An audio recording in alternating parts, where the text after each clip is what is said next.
Alors je suis naturopathe, experte en nutrition et praticienne en biohacking. Aujourd'hui, ma mission, c'est d'accompagner les femmes à sortir du mode survie en quelque sorte. Ça va être de retrouver leur vitalité et puis leur sérénité tout en préservant leur santé grâce à une approche qui est très simple, surtout qui est accessible. Et puis voilà, le but, c'est d'être bien dans sa tête et bien dans ses baskets.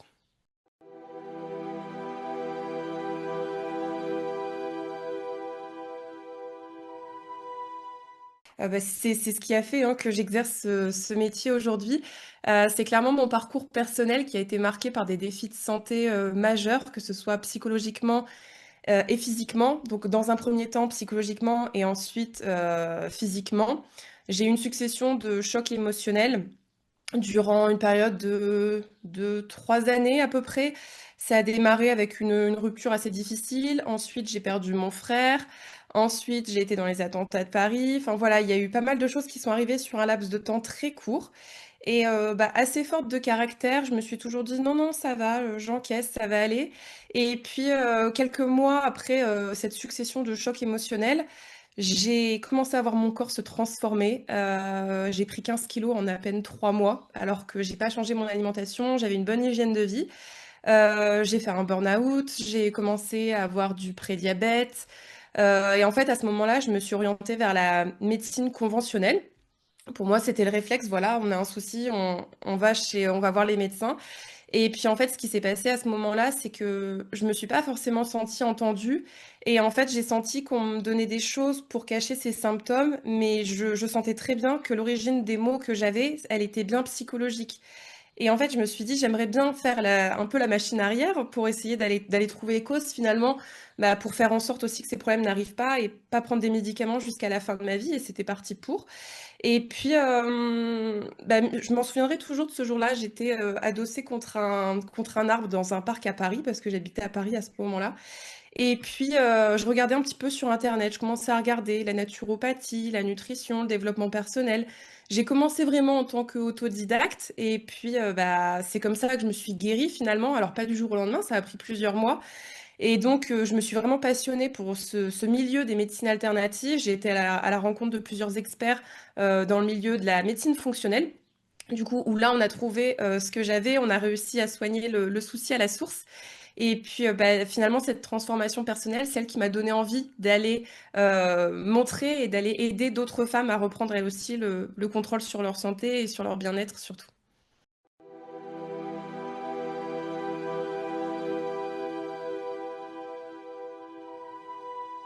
Ça m'a apporté beaucoup de résilience, énormément de résilience. Aujourd'hui, je vois toutes ces épreuves comme un cadeau, sincèrement.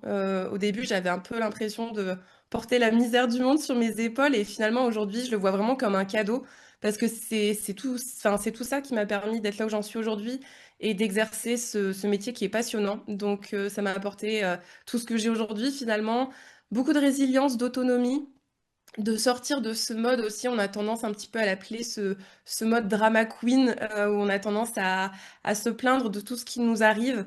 Et je le comprends très bien. Aujourd'hui, voilà, il y a des femmes qui traversent des épreuves qui peuvent être difficiles. Et moi, ce que je cherche vraiment à montrer par-dessus tout, c'est que les événements extérieurs, on n'a pas le contrôle dessus. Par contre, la manière dont on réagit, et puis donner à notre organisme tout ce dont il a besoin pour faire face aux événements extérieurs, qui ne sont pas toujours positifs, c'est vraiment ça, en fait, que je veux montrer. Je veux montrer qu'en se responsabilisant, surtout, bah, on arrive à changer notre vision sur les choses, à changer notre bien-être, bien évidemment. Et bah, c'est vraiment ce qui m'a poussée à créer un accompagnement qui est holistique parce qu'on va avoir d'un côté, le développement personnel à appréhender les choses et faire en sorte de changer un peu notre prisme. Et puis dans un second temps, donner par la nutrition à notre organisme tout ce dont il a besoin pour faire face à des périodes qui peuvent être, éprouvantes.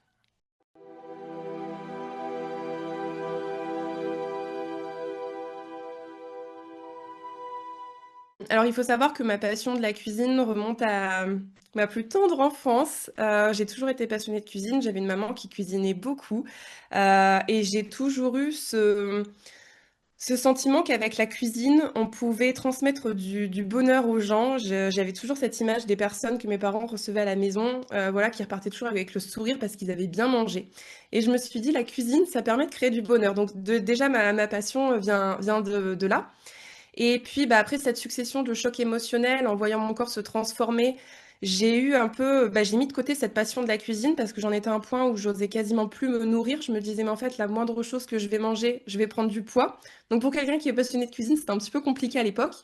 Et puis, finalement, à cette période, quand j'ai commencé vraiment à travailler sur moi et puis à me rendre compte que la nutrition, qu'en tout cas, il y avait certains aliments qui n'étaient pas juste là pour être bons gustativement, mais ils étaient aussi là pour être bons en termes d'apport nutritionnel pour notre organisme. Chose dont j'avais absolument pas confiance avant. Pour moi, voilà, on mangeait pour se faire plaisir, mais pas forcément bah, pour nourrir notre organisme finalement. Et puis bah, à l'époque, j'avais 20, pour remettre dans le contexte, aujourd'hui j'ai 32 ans, à l'époque j'avais 20, 21 ans. Et puis à ce moment-là, vraiment, je me suis mise à prendre conscience de tout ça et c'est ce qui m'a redonné le goût de la cuisine. J'ai fait pas mal de concours de cuisine derrière qui m'ont vraiment redonné le goût de tout ça.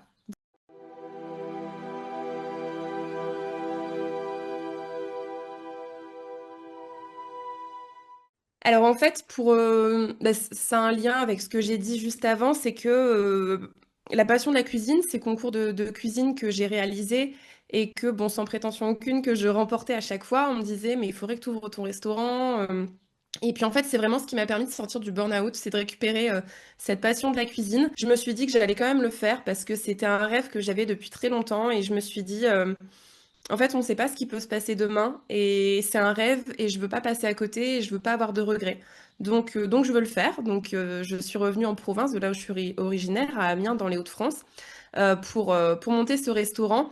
Et en fait, déjà, j'avais fait un constat de femmes qui cherchaient à se restaurer le midi, qui cherchaient à manger sain, rapidement, sans forcément passer par de la nourriture industrielle, un sandwich, une box de pâtes ou quoi que ce soit. En fait, moi, c'était un propre constat que j'avais à l'époque où je travaillais sur Paris. Et donc, vous l'aurez bien compris, du coup, je commençais à avoir la notion quand même de l'alimentation santé. Et puis, je me suis dit, bon, bah, le concept, en fait, il est là. C'est permettre aux gens de se restaurer rapidement, tout en se faisant du bien, en faisant du bien à son corps. Donc, bon, par exemple, si c'était pour ouvrir un restaurant où je vendais du steak frites, je ne l'aurais pas fait. Voilà, c'était vraiment parce qu'il y avait une conviction derrière. Je travaillais aussi de manière éco-responsable. On faisait du compost avec tout ce qui était déchets alimentaires. Je travaillais qu'avec des petits producteurs locaux. Je favorisais les circuits courts. Tout ça, ça m'a vraiment ouvert les yeux aussi sur l'éco-responsabilité, le fait de prendre soin de soi aussi, mais prendre soin des autres et de la nature. Et puis, bah, je peux dire que quand même, ça a été une très belle école d'entrepreneuriat. C'était vraiment ma première entreprise. Donc à l'époque, j'avais 23 ans, avec une charge émotionnelle qui était quand même assez intense. Mais clairement, c'était un projet de vie, ouais.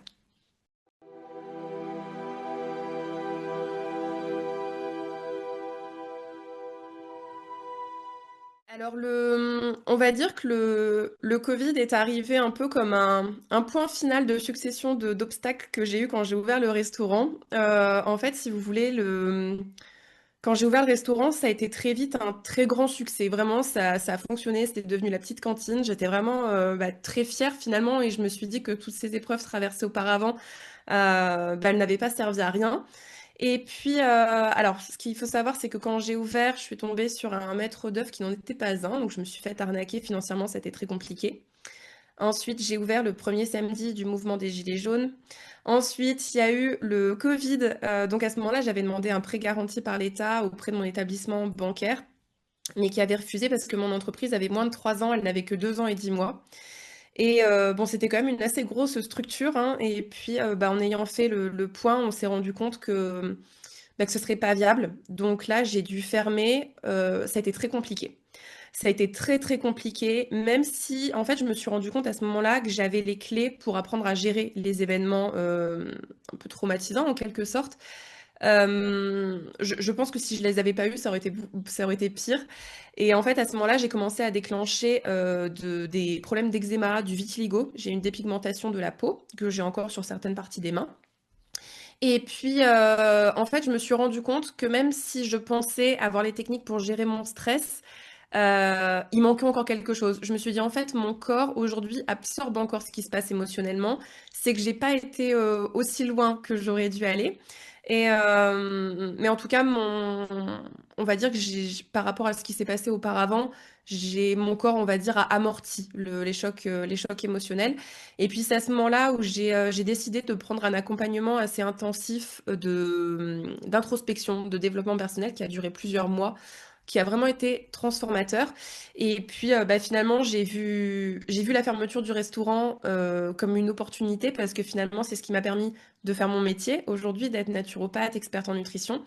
Donc j'ai suivi des certifications parce que bon, j'avais tendance à être plutôt autodidacte, mais il a quand même fallu que je me forme, que je passe des certifications. Donc finalement, j'ai transformé cette épreuve en créant Symbiose Academy, donc pour partager toute mon expérience et puis les outils que je propose aujourd'hui.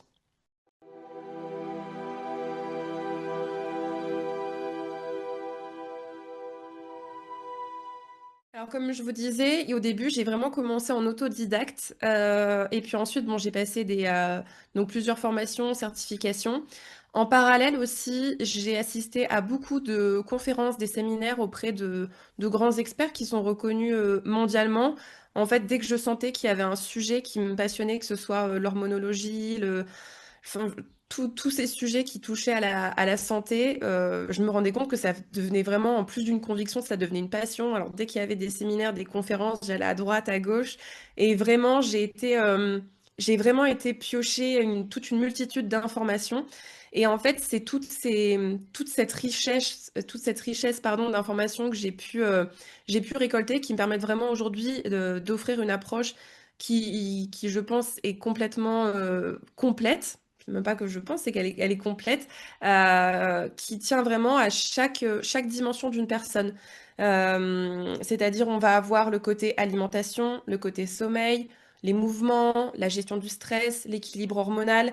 Je mets également du développement personnel et puis un petit peu de spiritualité à l'intérieur pour les personnes qui y sont ouvertes. Voilà, parce que la spiritualité m'a beaucoup aidée aussi. Et en fait, je vais jamais isoler un point plutôt qu'un autre.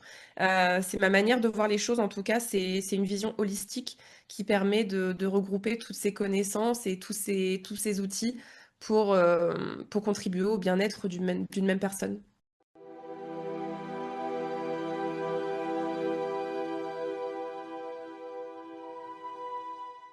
Mais finalement, je vais le définir comme un nom qu'on donne aujourd'hui à un mouvement qu'on appelle le biohacking, pour lequel je me suis formée récemment.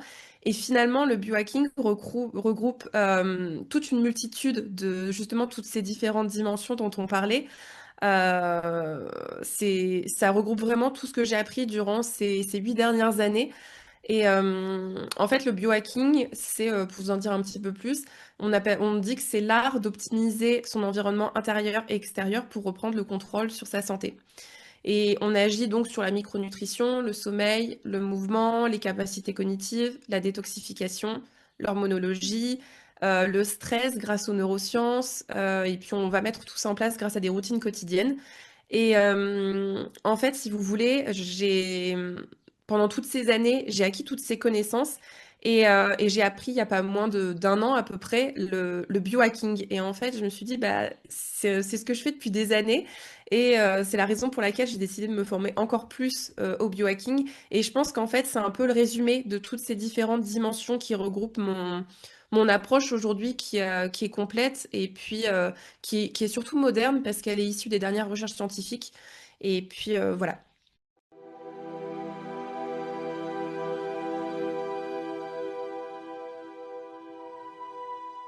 Alors la simplicité, tout d'abord parce que bon, vous vous douterez bien qu'en plusieurs années de connaissances, il y a parfois des choses. Alors forcément, plus on en apprend et plus on devient expert dans son milieu. Et par moments, on peut avoir un vocabulaire qui devient presque scientifique, expert. Et quand je parle de simplicité, c'est vraiment quand je m'adresse aux personnes que j'accompagne, je tiens vraiment à ce que le vocabulaire que j'utilise et la manière dont je transmets les choses puissent bénéficier à tout le monde, même une personne qui n'a absolument aucune connaissance dans le milieu du bien-être. Vraiment, la simplicité, elle s'articule aussi dans le fait d'être respectueux du rythme et des contraintes de chacune des personnes que j'accompagne. Par exemple, je vais pas avoir le même rythme d'accompagnement si c'est une maman ou si c'est une personne qui n'a pas encore d'enfant, si c'est une personne qui est entrepreneur ou pas, si c'est une personne qui est en couple ou pas. Forcément, il y a pas mal de choses, des particularités de la vie qui font que vraiment on va venir s'adapter.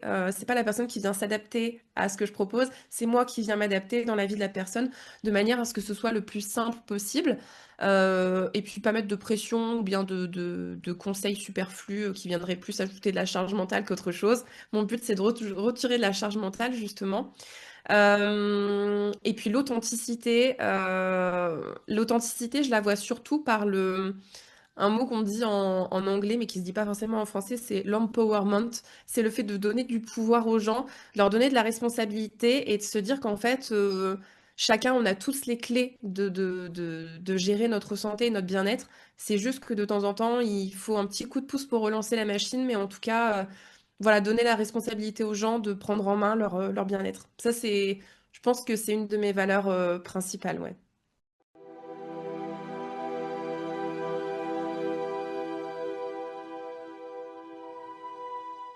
Alors en fait, je vais intégrer la naturopathie, l'expertise en nutrition et puis la mise en pratique de routines grâce au biohacking. C'est ce qui me permet vraiment d'aller plus en profondeur. On va vraiment explorer toutes les sphères, comme je vous disais tout à l'heure, l'alimentation. Généralement, on va partir sur de la micronutrition, de l'alimentation qui va être vraiment revitalisante. Une optimisation du sommeil aussi, parce que par moment, on a des personnes qui pensent dormir un nombre d'heures suffisant mais finalement, on n'a pas un sommeil réparateur, donc l'optimisation du sommeil est très importante. Voir si la personne a une activité physique qui est adaptée. Voilà. Le but, ça va être aussi de s'adapter à la personne. Voilà, on va pas forcément avoir les mêmes recommandations pour une personne qui pratique 6 heures d'activité intensive sportive par semaine, comme une personne qui sort par exemple d'une opération d'une prothèse de la hanche et pour qui déjà la marche reste difficile. La gestion du stress, bien évidemment. L'équilibre hormonal aussi, la mise en place de routines quotidiennes. J'adore les routines. À titre personnel, j'adore les routines et le fait d'ancrer quelque chose, au bout de 21 jours, le cerveau du coup commence à l'enregistrer.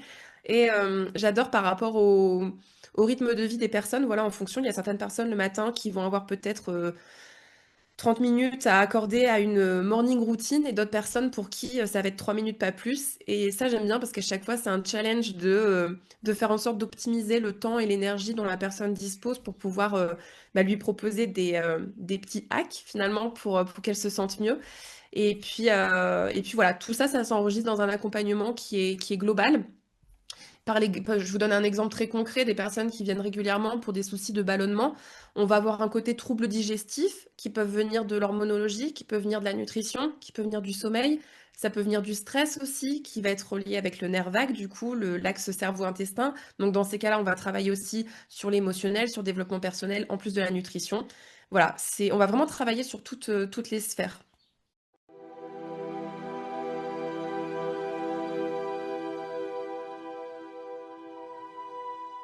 Alors l'objectif principal de ce premier contact, ça va être de mettre en place en tout cas des premières choses à mettre en application dans son quotidien de manière très simple. Voilà, on va démarrer vraiment. Alors je vais m'assurer que la personne ait bien les bases d'une alimentation saine, ce qui est très souvent le cas, hein. Les personnes qui viennent me voir ont déjà une certaine base. La première consultation, généralement, dure toujours un petit peu plus longtemps dans le sens où je vais poser énormément de questions. Voilà, à chaque fois, je préviens, on a peut-être un petit peu l'impression que c'est un interrogatoire. Une personne vient, par exemple, pour un souci de résistance à la perte de poids et on pense peut-être que, alors des personnes qui viennent pour la première fois pour une consultation, qui n'en ont jamais fait auparavant, se disent, bah du coup, je vais avoir que des questions qui sont en lien avec mon poids et mon alimentation. Sauf que je vais poser des questions sur tout un tas de sphères, le sommeil, le stress, enfin voilà, des choses auxquelles on ne penserait pas forcément. Et finalement, ça me permet d'avoir un bilan extrêmement complet sur le rythme de vie de la personne, sur ses antécédents, les antécédents familiaux, si elle a déjà eu des chirurgies, des maladies. Ça me permet vraiment d'avoir un point de vue global pour pouvoir cibler au maximum ou de manière la plus optimale possible l'accompagnement. Et puis ensuite de faire comprendre qu'on va déjà rééquilibrer le terrain parce que très souvent on a un terrain de base qui est déséquilibré. Et ce que j'aime bien dire, c'est que notre corps, il faut le chouchouter en fait. C'est pas en lui apportant des restrictions encore et encore que le corps va se sentir en confiance. Qu'il faut déjà, c'est rééquilibrer le terrain, faire en sorte que le corps se dise bon, là, je suis dans un environnement serein. Et ensuite, qu'est-ce qu'on demande au corps? Qu'est-ce qu'on a besoin de faire? Et voilà. Donc, pour résumer, finalement, c'est vraiment faire un bilan complet de l'organisme et du terrain. Et ensuite, commencer à poser les bases pour ensuite, dans un second temps, travailler sur les objectifs.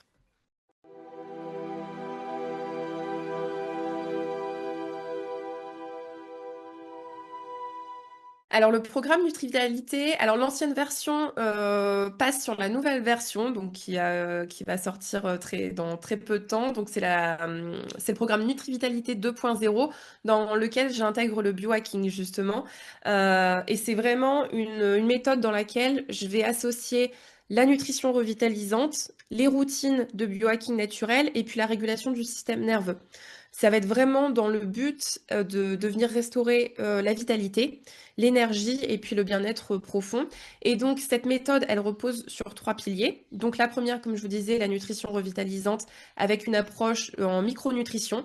Donc là, on va vraiment venir reprogrammer l'énergie avec une alimentation consciente et puis adaptée aux besoins spécifiques de la personne. Même si ça reste un accompagnement en groupe, en ligne, il y a des coachings en groupe et il y a également des coachings en individuel. Parce que comme je vous disais tout à l'heure, chaque personne a un terrain qui est différent. Donc c'est pour ça qu'il y a aussi de l'individuel qui est inclus dans l'accompagnement. On va optimiser aussi la digestion parce que le rôle de la digestion, pour moi, c'est un rôle clé, notre bien-être intestinal sur notre bien-être général.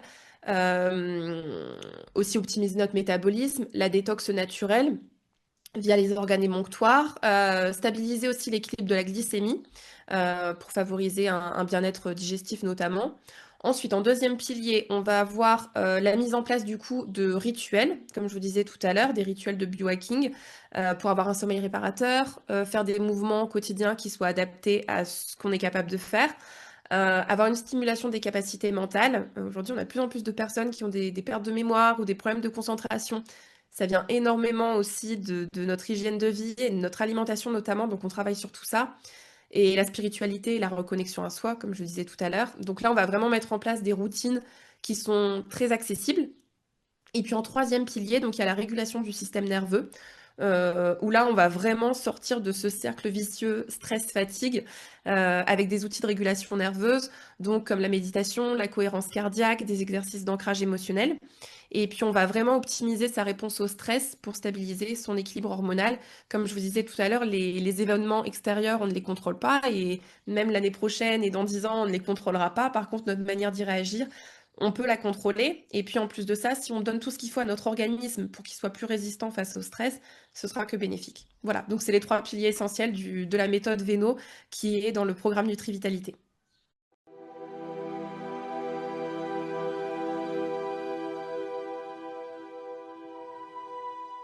Alors, je pense premièrement c'est une approche à 360 finalement qui relie le corps et l'esprit grâce premièrement à mon expertise en nutrition, mon titre en tant que naturopathe et puis la pratique du biohacking. Donc il y a déjà vraiment cette approche à 360. Et puis je pense aussi et surtout mon histoire parce que je suis passée par là. Je sais ce que ça fait que d'être de l'autre côté. Donc pour moi, c'est vraiment une force. Et je me dis que à l'époque, en fait, si j'avais eu une personne qui était moi aujourd'hui, qui serait venue me tenir par la main pour me dire allez, tu vas voir, ça va bien se passer, toutes les clés, tu les as, il faut juste que je te montre comment ça fonctionne. J'aurais plus qu'apprécié à l'époque vraiment. Et je me dis que ça a pris aujourd'hui 7 bonnes années, voire bientôt 8 ans à acquérir toute cette expérience et puis toute cette richesse de connaissances. Et je me dis qu'aujourd'hui, le fait justement de le mettre dans une approche qui est pédagogiquement très accessible et très simple, je pense que c'est aussi ce qui distingue et le fait de pouvoir le mettre au profit de personnes qui rencontrent des difficultés, que ce soit psychologiquement ou physiquement aujourd'hui.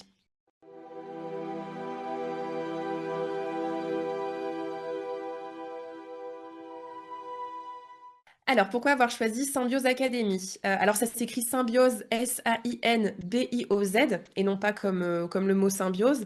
Alors, S-A-I-N pour le fait de sain, manger sain, avoir une hygiène de vie saine. Bio à la fois pour biologie, biohacking et puis biologique, parce que je favorise aussi dans mes recommandations de consommer des produits issus de l'agriculture biologique. Et puis, pourquoi symbiose en général? Parce que je combine finalement le côté scientifique et le côté de la nature. Donc voilà. En fait, pour moi, c'est la symbiose entre la nature et la science.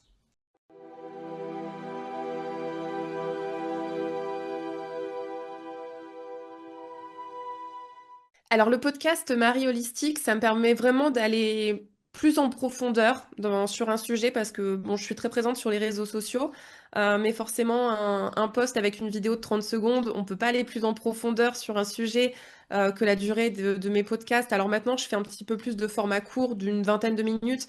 Sinon, auparavant, on était plus sur des formats d'une heure. Et puis, j'adore la communication orale, j'adore parler, donc forcément, je trouvais que c'était un format qui me correspondait plutôt bien. Et puis, ce que j'aime bien aussi dans le podcast, c'est que ça me permet d'atteindre des femmes directement chez elles. Par exemple, même moi, à titre personnel, j'écoute beaucoup les podcasts quand je fais de la cuisine, quand je suis sous la douche, ou... Enfin voilà, ça permet vraiment de ne pas avoir besoin d'être sur un écran pour pouvoir regarder le contenu. Ça a un côté très, très pratique, je trouve. Et pour être honnête avec vous, c'était pas du tout prévu que je fasse des podcasts. Il y a juste une fois, je me suis enregistrée. Et puis, c'était, voilà, c'était en 2021, me semble-t-il. Oui, 2021, pour faire un partage sur ce que je vivais, sur ce qui m'aidait à voir les choses de manière positive. Et puis, je l'ai diffusé sur les réseaux sociaux. Ça a fait un buzz, voilà, je ne m'y attendais pas du tout et on m'a dit mais tu devrais faire un podcast et puis c'est parti de là. Voilà, donc finalement ce sont les personnes qui me suivent qui m'ont motivé à faire un podcast, c'était pas du tout un projet, mais en tout cas aujourd'hui je sors un épisode toutes les semaines sur une thématique en particulier. Toutes les semaines il y a une problématique ou une thématique que j'aborde sur les réseaux sociaux et dont je parle également sur ma chaîne de podcast et également en newsletter. Ça peut être, là, il n'y a pas très longtemps, j'ai parlé de l'hypofertilité, ça peut être des troubles digestifs, les compléments alimentaires, quels compléments alimentaires prendre, sur la santé de la peau, enfin voilà, toutes les semaines, il y a une thématique différente. Et puis, finalement, donc Marie Holistique, c'est mon nom sur les réseaux sociaux et sur ma chaîne de podcast. Et ensuite, Symbiose Academy, finalement, c'est là où je centralise toutes mes ressources, toutes mes formations. Donc sur Symbiose Academy, j'ai des books de recettes, dont un livre de cuisine qui est en cours d'édition. Il y a mes ateliers parce que je fais des journées bien-être également, des interventions en entreprise pour gérer le stress au travail. Il y a des petits cadeaux à télécharger, il y a la prise de consultation en ligne, et dont le programme Nutri-Vitalité. Voilà, on va dire que Symbiose Academy, c'est le parapluie qui regroupe tout ce que je peux offrir.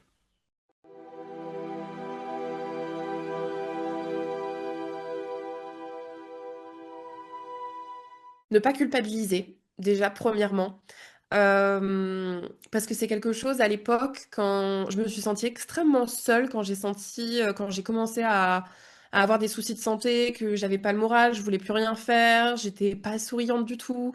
Et je le vois très souvent chez des personnes que j'accompagne où elles culpabilisent d'être dans cet état, de se dire bon ben voilà, je peux pas gérer ma journée comme je le voudrais. Si en plus elles sont mamans, elles culpabilisent. Il y a énormément de culpabilité. Et ça, dans un premier temps, c'est une première chose que je dirais, c'est ne pas culpabiliser. Aujourd'hui, c'est juste que le corps, il est en état d'épuisement. C'est juste que l'organisme, le terrain, n'est pas aujourd'hui en capacité d'affronter tout ce qui se passe. Donc, ne pas culpabiliser. Déjà, ça, c'est un premier point. Le deuxième qui me semble important, c'est le fait de se responsabiliser en parallèle et de prendre conscience que ce pouvoir de guérison, on l'a et qu'il faut pas forcément attendre que ça vienne de l'extérieur. Donc ce côté, je culpabilise pas, prendre conscience que le corps a besoin d'être bichonné, comme j'aime bien le dire.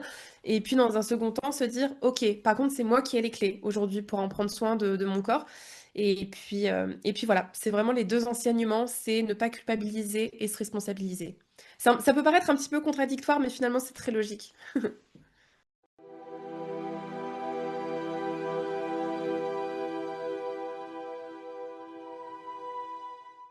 Il peut paraître complètement bateau. Il peut paraître complètement bateau.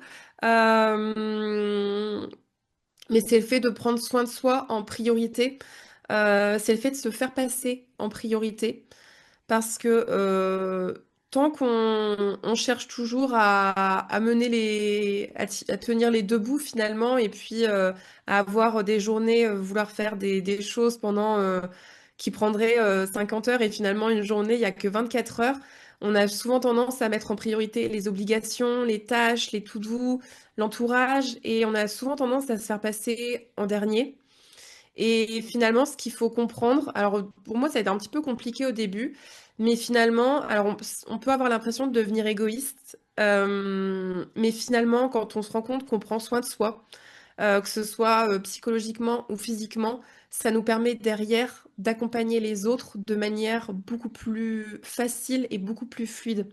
Ça, c'est quelque chose auparavant, enfin, j'ai eu un petit peu de mal, c'est vrai, avec ça, mais finalement, aujourd'hui, le fait de prendre soin de moi en priorité, et j'ai aucun souci avec ça, je me rends compte que je peux accompagner les autres de manière beaucoup plus fluide, et même en termes d'optimisme, de... Ouais, vraiment se faire passer en priorité. Ça peut être un petit peu difficile au début, mais c'est que bénéfique sur le long terme.